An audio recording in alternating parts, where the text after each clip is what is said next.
নমস্কার, আমি গোবিন্দদেব গোস্বামী অ্যাস্ট্রোলজিতে সবাইকে স্বাগত জানাই।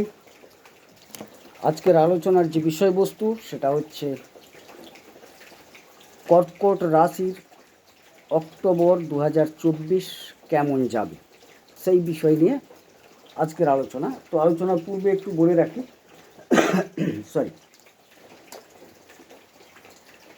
আজকের যে আলোচনাটা কর্কট রাশির কর্কট লগ্নের মানুষজনের পক্ষে খুবই গুরুত্বপূর্ণ। যারা বিশদ আকারে বিষয়টাকে বোঝার চেষ্টা করতে চান বা বুঝতে চান তারা ভিডিওটিকে কোনো স্ক্রিপ্ট না করে দেখে যাবেন।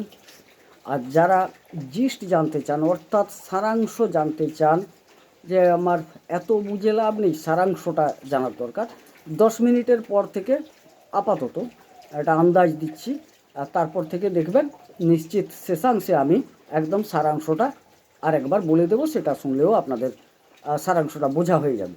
যাই হোক, আমি শুরু করছি আজকের আলোচনা। কর্কট রাশি অক্টোবর 2024 কীরকম যাবে সেই বিষয় নিয়ে। তো প্রাথমিকভাবে যেটা আপনাদের একটু ধারণা দেওয়ার দরকার আছে সেটা হচ্ছে 12টা রাশি, 27টি নক্ষত্র এবং 9টি গ্রহের অবস্থানের ভিত্তিতে আলোচনা করি। তো নক্ষত্র ভিত্তিক আলোচনা করতে গেলে অনেকটা সময় সাপেক্ষ, তার জন্য নক্ষত্রকে মাথায় রেখে রাশি ভিত্তিকভাবে গ্রহদের অবস্থান অনুসারেই কিন্তু আমি আলোচনাটা করছি, যাতে সংক্ষিপ্ত করা যায়। সুতরাং বলে রাখি 12টি রাশি আপনারা সবাই জানেন, তথাপি বলে দিচ্ছি। মেষ, বৃষ, মিথুন, কর্কট, সিংহ, কন্যা, তুলা, বৃশ্চিক, ধনু, মকর, কুম্ভ, মীন। 12টি রাশি, 9টি গ্রহ অবস্থান করে আছেন। আপাতত আমি ছবিতে দেখিয়েছি কোথায় কে আছেন দেখানো হয়েছে, তবে আলোচনার সময় আমি এক এক করে বুঝিয়ে দেব, আপনারা একটু মন দিয়ে শুনবেন। কর্কট রাশি হচ্ছে কালপুরুষ চক্রের 4র্থ ঘর। যাই হোক, এখানকার যে মূল অধিপতি, কর্কট রাশির মূল অধিপতি হচ্ছে চন্দ্র। চন্দ্র কিন্তু 54 ঘন্টা অন্তর স্থান পরিবর্তন করার সুবাদে কর্কট রাশির মানুষজন একটু আবেগপ্রবণ হয়ে পড়েন। কখনো দেখবেন খুব তাড়াতাড়ি রেগে যাচ্ছেন, কখনো ঠান্ডা হয়ে যাচ্ছেন, এরকম একটা চরিত্র দেখা যায়। সুতরাং কর্কট রাশির মানুষজন সাধারণত একটু ভাবাবেগপূর্ণ হয়ে থাকেন, আর সেই জন্য তাদের রাশিগত এটা চরিত্র। যাই হোক, ওনাদের মনটা একটু চঞ্চল প্রকৃতির হয়ে থাকে, কখনো একদম যে স্থির মনের হন না। তাছাড়া এটা একটা চর রাশি হওয়ার সুবাদে স্বাভাবিক একটা এদের মনটা বিচরণ করতে থাকে। তো এই রাশির অধিপতি যেহেতু অহরহ পরিবর্তন করেন, তাদের মনটাও পরিবর্তনশীল। এবং 1 নম্বর ঘর থেকে যেটা মূলত তনুস্থান বিচার করা হয়, আপাত দৃষ্টিতে চন্দ্রের যে প্রেক্ষাপট অনুসারে দেখা যাচ্ছে পরিবর্তনশীল দেখা যাচ্ছে শরীর।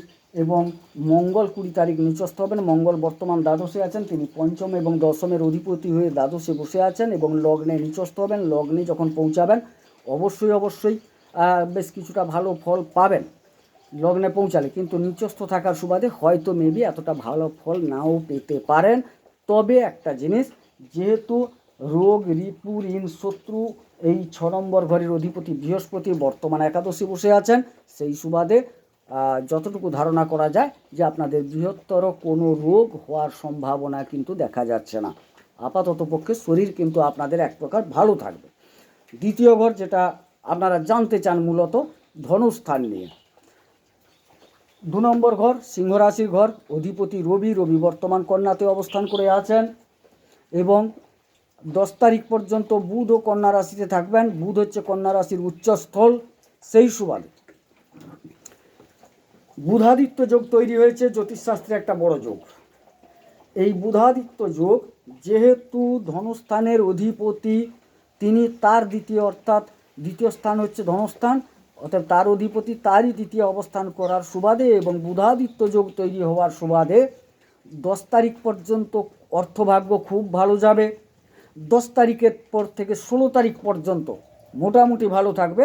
তৎপরবর্তীকালে কিন্তু একটু অবনতি পরিলক্ষিত হয়।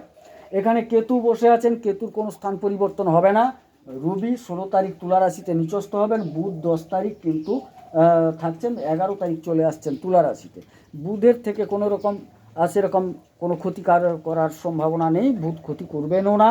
রবি কিছুটা ক্ষতিকারক হয়ে দাঁড়িয়ে যাবেন, যেহেতু তিনি তুলা রাশিতে নিচস্থ হচ্ছেন, অর্থাৎ ধনপতি নিচস্থ হওয়ার সুবাদে 16 তারিখের পর আপনাদের কিন্তু একটু সাবধান থাকতে হবে অর্থক্ষেত্র বা ধনর ক্ষেত্রে।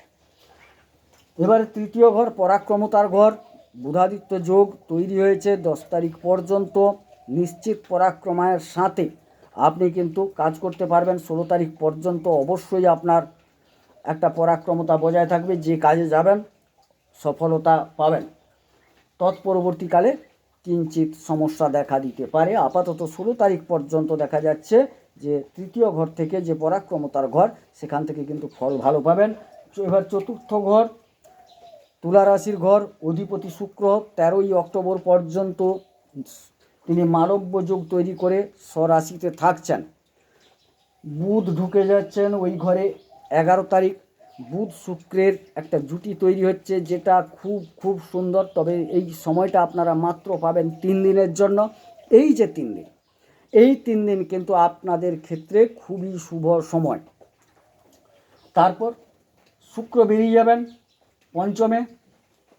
শুক্র কিন্তু পঞ্চমে গেলে ভালো ফল দেবেন। বুধ থেকে যাচ্ছেন পুরো মাস প্রায় 29 তারিখ পর্যন্ত।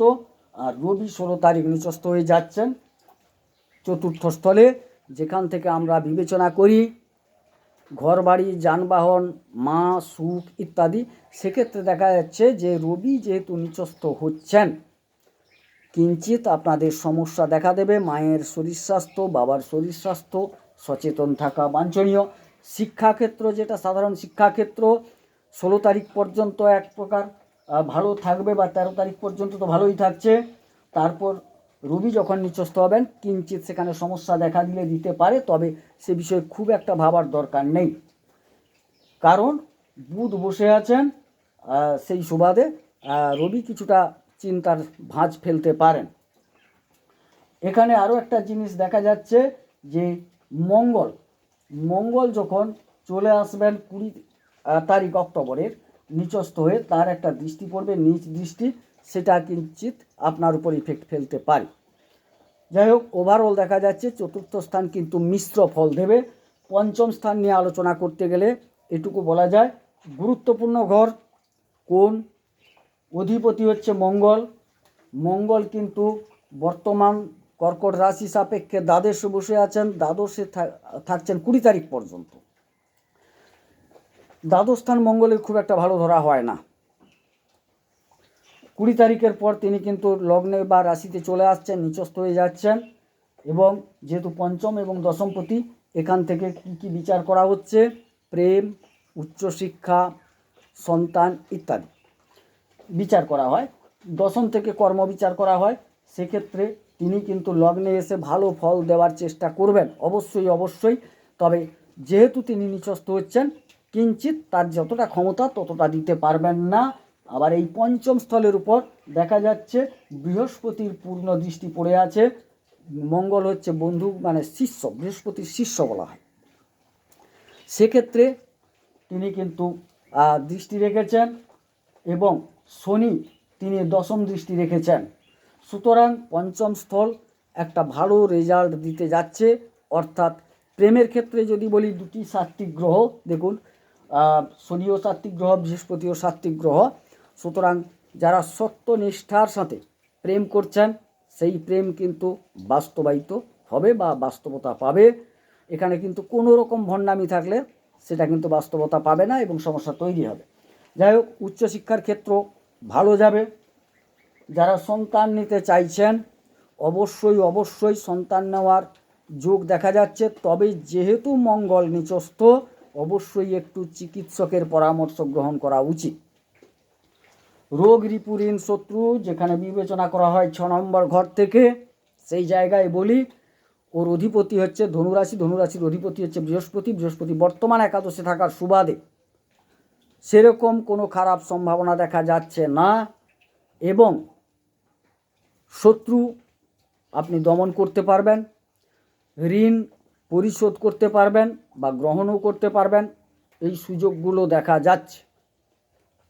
যাই হোক, 6 নম্বর ঘর আপনাদের যেহেতু বৃহস্পতি তার অধিপতি একাদশে বসে আছেন, একাদশ স্থান খুব ভালো স্থান, যদিও সেটা শুক্রের ঘর, সুখকর ঘর নয় বৃহস্পতির ক্ষেত্রে, শুভগ্রহ হওয়ার সুবাদে তিনি কিন্তু একটা ভালো ফল প্রদান করবেন। সপ্তম স্থলে চলে যায়, ব্যবসা বিবাহ ইত্যাদি বিচার করা হয় ওই জায়গা থেকে। সপ্তম স্থলের অধিপতি কিন্তু শনি অষ্টমে বসে গেছেন এবং বক্রী অবস্থায় সপ্তমের মতো ফল দিচ্ছেন।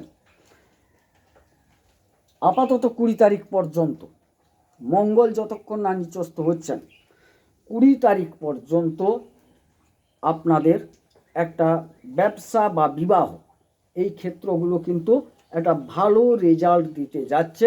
যদিও শনি একটু ধীর গ্রহ, ধীরে ধীরে হলেও এখানে কিন্তু একটা রেজাল্ট পাওয়ার সম্ভাবনা দেখা যাচ্ছে, কারণ বৃহস্পতির নবম দৃষ্টি পড়ে আছে ওই স্থলে। সুতরাং 20 তারিখ পর্যন্ত খুব ভালো ফলাফল প্রত্যাশা করতে পারেন। তৎপরবর্তীকালে মঙ্গল নিচস্থ হয়ে যখন সপ্তম দৃষ্টি দেবেন কিঞ্চিত বিঘ্নিত হবে, তবে বৃহস্পতির দৃষ্টি থাকার সুবাদে আপনাদের কিন্তু ব্যবসা এবং বিবাহ সংক্রান্ত বিষয়টির দিকে এগাতে পারেন। ব্যবসা ভালো চলবে, ব্যবসা করতে পারলে ভালো হবে এবং বিবাহ ক্ষেত্রেও ভালো দেখা যাচ্ছে। যারা দাম্পত্য জীবন কাটাচ্ছেন তাদের ক্ষেত্রেও মোটামুটি 20 তারিখ পর্যন্ত ভালো। তৎপরবর্তীকালে বলবো একটু স্বামী বা স্ত্রী যেই হন না কেন হঠকারিতা বর্জন করুন, কারণ মঙ্গল সেনাপতি গ্রহ, একটু রাগ ক্রোধ বেশি থাকে। সেই জন্য তিনি যখন নিচস্থ হয়ে নিজ দৃষ্টি প্রদান করবেন তখন একটু রাগ ক্ষোভ হঠকারিতা বাড়তে পারে, সেক্ষেত্রে আপনাকে একটু সাবধানতা অবলম্বন করতে হবে। অষ্টমে শনি পরিবর্তনের জায়গা, মারক জায়গা, কিন্তু কুম্ভ রাশিতে শনি বসে আছেন যেটা তার আনন্দময় গৃহ, সেক্ষেত্রে তিনি সেখান থেকে খারাপ ফল দেবেন না। সুতরাং আপনার জীবনে একটা পরিবর্তন আসার সম্ভাবনা, আপনি যদি সেটাকে কাজে লাগাতে পারেন অবশ্যই অবশ্যই আপনি ভালো ফল পেতে চলেছেন। নবম স্থানে বসে আছেন কে? নবমে বসে আছেন রাহু। ভাগ্যস্থলে রাহু, মীন রাশিতে, বৃহস্পতির ঘরে, বৃহস্পতি একাদশে। তাহলে বৃহস্পতি অলরেডি একটা ভালো ফল দিচ্ছেন কর্কট রাশির বা কর্কট লগ্নের মানুষজনকে, দেবেনও। পরবর্তী ক্ষেত্রে তিনি বক্রী হবেন, 9 তারিখ বক্রী হচ্ছেন এবং বক্রী হয়ে তিনি ফল দিচ্ছেন দশমের মতো, বেশ কিছুটা ফল দেবেন। সুতরাং ভাগ্যস্থলের অধিপতি একাদশ এবং দশমের ফল দেবেন, সুতরাং ভাগ্য আপনার সহায়তা করবে। কিন্তু রাহু বসে থাকার সুবাদে বেশ কিছুটা আপনাকে ভুল পথে পরিচালিত করতে পারে। তবে একটা জিনিস, রাহু অনেক সময় হঠাৎ হঠাৎ করে কিছু কিছু জিনিস দিয়ে যান, সেক্ষেত্রে হয়তো সেটা আপনার ক্ষেত্রে অনেকটা ফেভারে কাজ করতে পারে, করার সম্ভাবনা দেখা যাচ্ছে। সুতরাং ওভারঅল বলা যায় যে ভাগ্য আপনার সাথ দেবে, ভাবনার কোনো কারণ দেখা যাচ্ছে না। দশমের অধিপতি মঙ্গল দ্বাদশে বসে আছেন, এটা কিন্তু খুব একটা সুখকর নয়। অর্থাৎ কাজের ক্ষেত্রে ব্যয় দেখা যাচ্ছে, অর্থাৎ কর্মক্ষেত্রে কিছু কিছু ক্ষেত্রে আপনি সমস্যায় পড়তে পারেন। সুতরাং আপনার যে বললাম হঠকারিতা, হঠাৎ সিদ্ধান্ত, এগুলো থেকে একটু বিরত থাকা উচিত। এটা যদি বিরত থাকতে পারেন ভালো। এর আবার দেখুন এই স্থলে রাহুর দ্বাদশ দৃষ্টি বসে আছে, ভাগ্যস্থল থেকে দশমে দৃষ্টি রেখেছেন রাহু, শনির তৃতীয় দৃষ্টি, এখানে একটা শনি এবং রাহুর দৃষ্টি থাকার সুবাদে যে কোনো কাজের ক্ষেত্রে শুভ অশুভ দুটো দিক পরিলক্ষিত হচ্ছে। শনি যেহেতু আনন্দময় ঘর থেকে দৃষ্টি দিচ্ছেন, ভাগ্যস্থল থেকে রাহু দৃষ্টি দিচ্ছেন, সুতরাং আপনার রাহুর ক্ষেত্র থেকে কিছু ভুলভাল পথে নিয়ে গেলেও যেতে পারে, হঠকারিতা আসতে পারে কর্মস্থলে। যেহেতু বৃহস্পতি আবার দশমের মতো ফল দিচ্ছেন, সেটাকে আপনি ট্যাকেল করতে পারবেন।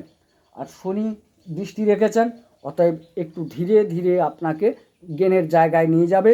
সুতরাং এখানে কর্মে কিন্তু আপনার একটা লাভবান হওয়ার যোগ আছে, কিন্তু হঠকারিতাটা বর্জন করা বাঞ্ছনীয়, কারণ তার অধিপতি বর্তমান দ্বাদশে, পরে তিনি লগ্নে গিয়ে নিচস্থ হওয়ার সুবাদে এই সমস্যাটা দেখা যায়। তবে যেহেতু বৃহস্পতি দশমের মতো ফল দেবেন, সুতরাং সেই ক্ষেত্রটা খুব একটা প্রভাব বিস্তার করতে পারবে না। একাদশে বৃহস্পতি 9 তারিখ অবধি তিনি ঠিকই আছেন, মার্গী আছেন, 9 তারিখের পর বক্রী হচ্ছেন। সুতরাং যাদের ভালো চলছিল তাদের কিঞ্চিত বক্রি হওয়ার সুবাদে খারাপ হবে, আবার যাদের খারাপ চলছিল তাদের বক্রি হওয়ার সুবাদে একটু ভালো হবে। বিষয়টা একটু জটিল দাঁড়িয়ে গেল। দেখুন, এই যে আলোচনাটা, এটা হচ্ছে একটা রাশি ভিত্তিক, অর্থাৎ বর্তমান যে গোচর চলছে গোচরের উপর আলোচনা, গোচর ভিত্তিক আলোচনা। এখানে আপনার এই যে গ্রহগুলো বললাম, এই গ্রহগুলো আপনার যে জন্মকুণ্ডলীতে যদি শুভ স্থানে থাকে তাইলে দেখবেন এই গ্রহগুলো শুভ ফল দেবে। যদি এই গ্রহগুলি অশুভ স্থলে থাকে তাইলে কিন্তু অশুভ ফল দেবে। সেই জন্য বললাম যে যাদের ভালো চলছে তাদের কিঞ্চিত স্লো হবে, যাদের খারাপ চলছে, ভালো নয়, তাদের কিন্তু পরিবর্তন হয়ে একটা ভালো দিক দেখাবে। কারণ নবমে রাহু বসে আছেন, অষ্টমে শনি পরিবর্তন হবে, অষ্টম স্থান থেকে একটা পরিবর্তন পরিলক্ষিত হয় এবং তার দৃষ্টি সম্পূর্ণ পড়ে আছে দশমে। তো আপনার কর্মক্ষেত্রে একটা পরিবর্তন পরিলক্ষিত হয়। একাদশ স্থান উপার্জন স্থল, বৃহস্পতি বসে আছেন এবং ধর্মীয় ব্যাপারে আপনি জড়িয়ে যেতে পারেন, ধর্মীয় কোনো কাজ হতে পারে, ধর্ম সংক্রান্ত ব্যাপারে ভ্রমণও হতে পারে আপনার, দেখা যাচ্ছে এগুলো। উপার্জন নিশ্চিত ভালো হবে, কর্কট রাশির কর্কট লগ্নের মানুষজনের ভালো হবে। সুতরাং ওভারঅল যদি এবারে বিবেচনায় যাই, শরীর স্বাস্থ্য এক প্রকার ভালো থাকবে। ধনস্থানের অধিপতি তার দ্বিতীয় থাকার সুবাদে রবি 16 তারিখ পর্যন্ত ভালো এবং তার মধ্যে 10 তারিখ পর্যন্ত অক্টোবরের খুব ভালো যাওয়ার সম্ভাবনা। তৎপরবর্তীকালে কিঞ্চিত হালকা হতে পারে, পরাক্রমতা বজায় থাকবে 16 তারিখ পর্যন্ত, তারপরে একটু সামান্য সমস্যা। 13 তারিখ পর্যন্ত চতুর্থ ঘর থেকে যে ফল আসছে খুব ভালো ফল আসছে। 13 তারিখ পর্যন্ত শুক্র মালব্য যোগে আছেন, তারপরে তিনি পঞ্চমে গেলেও ভালো ফল দেবেন, খারাপ দেবেন না। বুধ চলে আসছেন 11 থেকে 29 তারিখ, ভালো ফল দেবেন। রবি নিচস্থ হওয়ার সুবাদে মা বাবার শরীর নিয়ে একটু চিন্তা থাকবে। আর যেসব বিচার করা হয় সুখ, যানবাহন ইত্যাদি, সেক্ষেত্রে কিঞ্চিত সমস্যা দেখা দিলেও দিতে পারে। আপনাদের একটু যানবাহন চালানোর ক্ষেত্রে সাবধানতা অবলম্বন করা ভালো। জমি বাড়ি কেনার ক্ষেত্রে কিছুটা সময় অপেক্ষা করা শ্রেয়। পঞ্চম স্থল প্রেমের ক্ষেত্রে ভালো ফল দেবে, সাত্ত্বিক প্রেম প্রতিষ্ঠা পাবে এবং উচ্চশিক্ষার ক্ষেত্রে ভালো, যথেষ্ট ভালো দেখা যাচ্ছে। সন্তান নেওয়ার ক্ষেত্রেও খারাপ নয়, অলরেডি ভালো ফল পাবেন। রিপুঋণ শত্রুর জায়গায় ভালো, অধিপতি একাদশে বসে আছেন, কোনো ভাবার দরকার নেই। বিবাহ ক্ষেত্র 20 তারিখ পর্যন্ত, ব্যবসা ক্ষেত্র খুব ভালো দেখা যাচ্ছে, বৃহস্পতির দৃষ্টি আছে, পরে মঙ্গল নিচস্থ হবেন। দ্বাদশে মঙ্গল বসে আছেন, তিনি নিচস্থ হবেন নিজ দৃষ্টি ফেলার সুবাদে। 20 তারিখের পর একটু সাবধান হওয়া প্রয়োজন আছে। পরিবর্তন কিছু দেখা যাচ্ছে, অষ্টমে শনি বসে আছেন, পরিবর্তন কিছু দেখা যাবে, কর্মস্থলে বিশেষ করে পরিবর্তন পরিলক্ষিত হচ্ছে। নবমে রাহু ভাগ্যস্থল, হঠাৎ করে কিছু দিতে পারে, সম্ভাবনা আছে। তার অধিপতি যেহেতু একাদশে বসে আছেন, শুভ ফলটা অধিক পাওয়ার সম্ভাবনা আছে। দশমের অধিপতি মঙ্গল বর্তমান দ্বাদশে, পরে তিনি লগ্নে নিচস্থ হবেন। কর্মস্থলে হঠকারিতা বর্জন করুন, ভেবে চিন্তে সিদ্ধান্ত গ্রহণ করুন, ধৈর্য বজায় রাখুন, সুফল পাবেন। একাদশী বৃহস্পতি নিশ্চিতভাবে উপার্জন ভালো হবে, কারণ একাদশের অধিপতি বর্তমান শুক্র মালব্য যোগ দিচ্ছেন, পরে পঞ্চমে যাচ্ছেন, পঞ্চম থেকে সরাসরি দৃষ্টি দেবেন কোথায়, সেই একাদশের স্বগৃহে। সুতরাং উপার্জন ভালো হবে। ওভারঅল একটু মা বাবা, শরীর স্বাস্থ্য কিছুটা সময়ের জন্য সুখ শান্তি বিঘ্নিত হলেও আর বাকি সব দিকটা কিন্তু দেখা যাচ্ছে কর্কট রাশির ক্ষেত্রে শুভ ফল দিচ্ছে। শুধু একটাই কথা বলবো, মনকে চঞ্চল হতে দেবেন না, আর কিছু ক্ষেত্রে হঠকারিতা বর্জন করা বাঞ্ছনীয়। সতর্কতামূলকভাবে বলি, যেহেতু 20 তারিখ মঙ্গল নিচস্থ হয়ে যাচ্ছেন, সেক্ষেত্রে বলবো যারা কর্কট রাশির মানুষজন আছেন তারা অবশ্যই চন্দ্র এবং মঙ্গলটাকে একটু সন্তুষ্ট করুন এবং প্রশমিত করুন। রাশির অধিপতি চন্দ্র অহরহ পরিবর্তন হবেন, সুতরাং ভালো মন্দ নিয়ে চলবে, তাকে একটু ঠিক করে নিতে হবে। দ্বিতীয়ত মঙ্গল যেহেতু নিচস্থ হচ্ছেন লগ্নে, সেক্ষেত্রে আপনাদের বলবো মঙ্গলের কবচ ধারণ করুন, পাঠ করুন, শ্রবণ করুন। চন্দ্রের কবচ ধারণ করুন, পাঠ করুন, শ্রবণ করুন। তবে একটা কথা বলি, এটা ক্ষণকালের জন্য, সেই জন্য আপনারা যদি কবচ পাঠ বা শ্রবণ করতে পারেন। বীজ পাঠের কথা বলতাম, এখানে একটা দীক্ষার ব্যাপার জড়িয়ে থাকে বলে আমি বলি না কোনো সময়, সবাই তো আর দীক্ষিত মানুষ নন। সেক্ষেত্রে বলবো কবচ পাঠ করতে পারেন, কবচ শ্রবণ করতে পারেন। আমারই চ্যানেলে দেওয়া আছে, আপনারা একটু খালি খোঁজ করুন, দেখতে পাবেন চন্দ্রের কবচ আছে, মঙ্গলের কবচ দেওয়া আছে, মঙ্গলের অধিমাতা যিনি বগলামুখী তার স্তোত্র দেওয়া আছে। অবশ্যই অবশ্যই কর্কট রাশির মানুষজন একটু আগে থেকে আপনারা এই কবচগুলো পারলে পাঠ করুন, না পারলে নিয়মিত দৈনিক আপাতত 2 বার শ্রবণ করার চেষ্টা করুন। অবশ্যই অবশ্যই শুভ ফল পাবেন। যাই হোক, এটা একটা গোচর ভিত্তিক আলোচনা, সার্বিক আলোচনা। এর সাথে আপনার জন্মকুণ্ডলীকে মিলিয়ে কোনো ভালো জ্যোতিষ দিয়ে একটু দেখিয়ে নেবেন, দেখবেন অবশ্যই আপনাকে একটা পথ দেখাবেন যেটা আপনাদের পক্ষে যাবে। সুতরাং সবাই সুস্থ থাকুন, সুন্দর থাকুন, আর সবাই ভালো থাকুন। ঈশ্বর সকলের মঙ্গল করুন, মঙ্গল হোক। নমস্কার।